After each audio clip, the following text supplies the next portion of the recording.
Look at it just once, and something seems wrong. It has a propeller at the front, like every fighter of its era, and then a second propeller spinning at the very back, behind the tail. It was the fastest piston-engined aircraft Germany ever built, quicker than almost anything the Allies could put against it. And there is a famous story of an Allied ace who caught sight of one, opened his throttle to give chase, and simply watched it pull away and vanish into the distance. And yet this remarkable machine barely fired a shot in the entire war. Its name was the Dornier Do 335, and it is one of the strangest what-ifs in the whole history of flight. The story begins with a problem that had frustrated aircraft designers for decades. If you want a fast, powerful aircraft, the obvious answer is to give it 2 engines instead of 1. But 2 engines mounted out on the wings, in the normal way, carry a hidden penalty. They add drag, they add weight far out from the center of the aircraft, and worst of all, if one of them fails in flight, the other keeps pushing on one side only, trying to twist the machine around and roll it out of the sky. Many pilots died fighting that sudden, violent yaw. A conventional twin-engine plane could become a killer to its own crew the instant one engine quit. Claude Dornier, one of Germany's most inventive aircraft designers, had spent years chewing on an elegant solution. What if you kept both engines, but instead of hanging them on the wings, you lined them up along the center of the aircraft, one in front and one behind? The idea was that one engine in the nose would pull the aircraft forward with a normal propeller, while a second engine buried behind the cockpit would drive a propeller at the very tail pushing. Both engines would sit on the aircraft's center line, one directly behind the other. That single change solved the great twin-engine curse at a stroke, because the thrust now came straight down the middle. Losing one engine no longer threatened to flip the plane over. And because the 2 engines were tucked in line rather than stuck out in the wind, the aircraft could have the power of 2 engines with something much closer to the drag of just 1. On paper, it was the best of both worlds. Dornier had already proven the basic idea years earlier, with a small experimental aircraft that hid a long drive shaft running back to a rear propeller, and it worked. But turning a clever concept into a frontline warplane took far longer than it ever should have. Germany's air ministry could not seem to decide what it even wanted the aircraft to be. A fast bomber 1 month, a heavy fighter the next, then a reconnaissance machine, then a night fighter. Each change meant redesign and delay, and the project was shuffled, deprioritized, and restarted again and again. By the time the Do 335 finally took to the air in the autumn of 1943, precious years had already slipped away. Years the German war effort no longer had to spare. When it did fly, though, it was genuinely astonishing.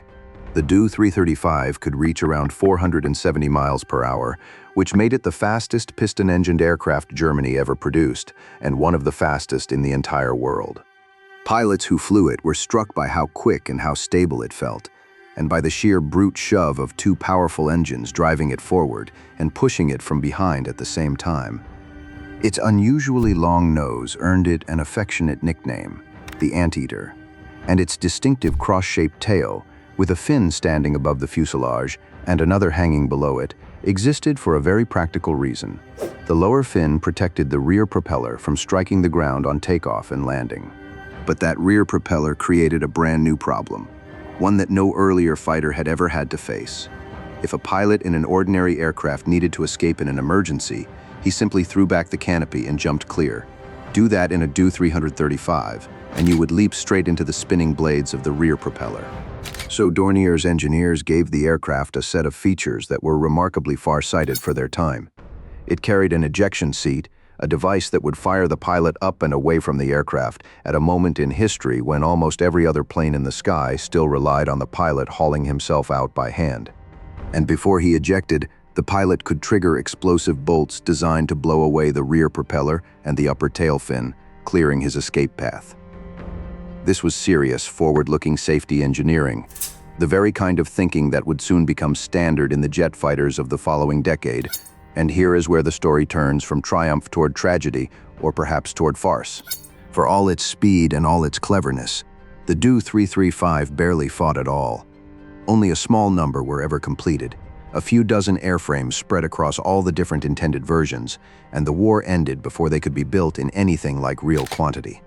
A handful reached a special evaluation unit for testing, But there is no meaningful record of the Do 335 taking part in the great air battles that decided the war. It simply never got its chance. The fastest piston-engined plane Germany ever built spent almost the entire conflict sitting on the ground or circling in trials, while the outcome above Europe was settled by thousands of far more ordinary machines. The one thing it did leave behind was a reputation for sheer, untouchable speed, captured in that famous account of an Allied fighter pilot who described chasing a strange, fast German aircraft that calmly outran him and disappeared. Whether every detail of that particular story is exactly right, historians still argue about, but it fits everything else we know about the machine. When the Do 335 opened up its engines, very little in the sky could stay with it. So what are we to make of it? The legend around the Do 335 is that of a wonder weapon, a super fighter so fast and so advanced that, had it arrived sooner or been built in numbers, it might have changed the air war itself. And it is worth being honest about the part of that legend which is simply true. It really was the fastest piston-engined aircraft Germany ever made. The push-pull layout really was a brilliant answer to a genuine and deadly problem, and the aircraft really did carry safety features years ahead of their time. On those specific points, the machine absolutely lives up to its billing. But the wonder weapon story falls apart the moment you look at what actually happened, and why. The Do 335 arrived far too late, built by a nation that was already running out of fuel, out of factories, and out of time. It was produced in numbers so tiny that it could not possibly have affected anything, no matter how superb it was. And there is a deeper irony sitting right at the heart of it. Even as Dornier was perfecting the ultimate piston-engined fighter, the world had already moved past the piston engine entirely. The jet age had begun. Germany's own Messerschmitt jet was already in the sky, faster than any propeller-driven aircraft could ever hope to be. The Do 335 was the finest possible answer to a question the war had quietly stopped asking. It was a masterpiece built around a technology that was at that very moment sliding into obsolescence.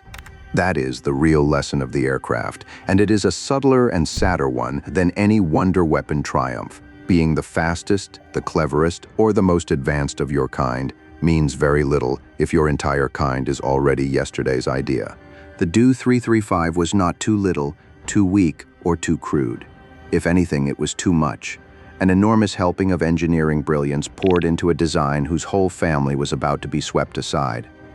Its legacy, then, is not one of battles won, but of ideas that outlived it. The push-pull layout it perfected did not die when the war ended. The basic notion of placing two engines in line, one in front and one behind, to gain the power of two while escaping the deadly danger of asymmetric thrust, resurfaced in later years in a number of aircraft, including well-known civilian designs that used exactly the same trick to be safer and easier to fly. And one single Do 335, the very last of its kind, survived the passing decades to be carefully restored and placed on display, where visitors can still stand in front of that impossible silhouette, a propeller at each end, and marvel at what German engineers had been reaching for in the last desperate years of the war. Because in the end, that silhouette is the truth of the Do 335.